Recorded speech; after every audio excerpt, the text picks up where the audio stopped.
जी sir क्यों। अस्सलाम वालेकुम। ईसार राना ऑफिशियल में शाहनवाज राना खुशामदीद कहता है।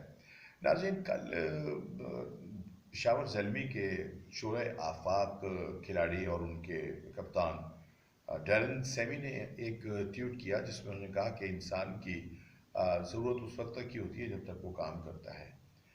इस ट्वीट के बाद वो जो अगला मैच था उसमें शरीक भी नहीं हुए और उनकी एब्सेंट जो थी उसने बहुत सारे सवालात को जन्म दिया कि एक खिलाड़ी के जिसको हमने इतनी इज्जत के साथ पाकिस्तान में बुलाया हो और जो पाकिस्तान में क्रिकेट के रिवाइवल का एक हिस्सा भी बना हो, क्या ऐसा हो सकता है कि उसके साथ कोई इस तरह का नारवा सलूक किया जाए कि वो दिल बर्दाश्ता होकर इस तरह का ट्यूट जो है वो करे। लेकिन बात ऐसी है जो ज़राए कहते हैं कि अंदर खाते कुछ ना कुछ खिचड़ी जो है वो यकीनन पक रही है पेशावर ज़ल्मी में। अगर हम जावेद आफरीदी और शाहिद आफरीदी की दोस्ती का जिक्र करें तो भी कम ना होगा कि उनकी भी दोस्ती इतनी ही ज़्यादा थी कि वो हर लम्हे शाहिद आफरीदी और जावेद आफरीदी जो थे वो साथ देखे जाते थे। लेकिन शायद जावेद आफरीदी जो है वो दोस्ती का वक्त जो है वो बहुत कम रखते हैं। सो उन्होंने सेमी के साथ भी कुछ शायद इसी तरह का रवैया किया होगा। लेकिन अब उनके कोच मोहम्मद अकरम ने बयान दिया कि ऐसी बात नहीं है, सेमी अनफिट है।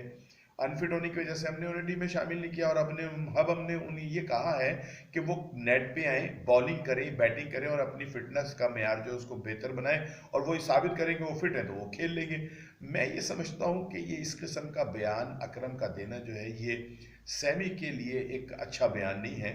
वो बड़ा प्लेयर है और अगर वो अब ना अनफिट है या उसकी टीम में जगह नहीं बनती तो इस तरह के बयान देकर उसको डिग्रेड नहीं करना चाहिए, बल्कि एक बड़े ही खूबसूरत अंदाज के अंदर उसको बाहर बिठाना चाहिए।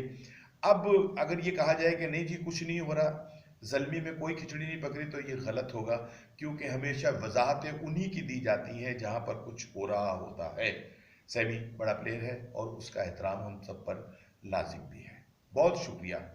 सब्सक्राइब कीजिए इसार ऑफिशियल और बहुत अहम खबरें जो हैं उनको जानिए।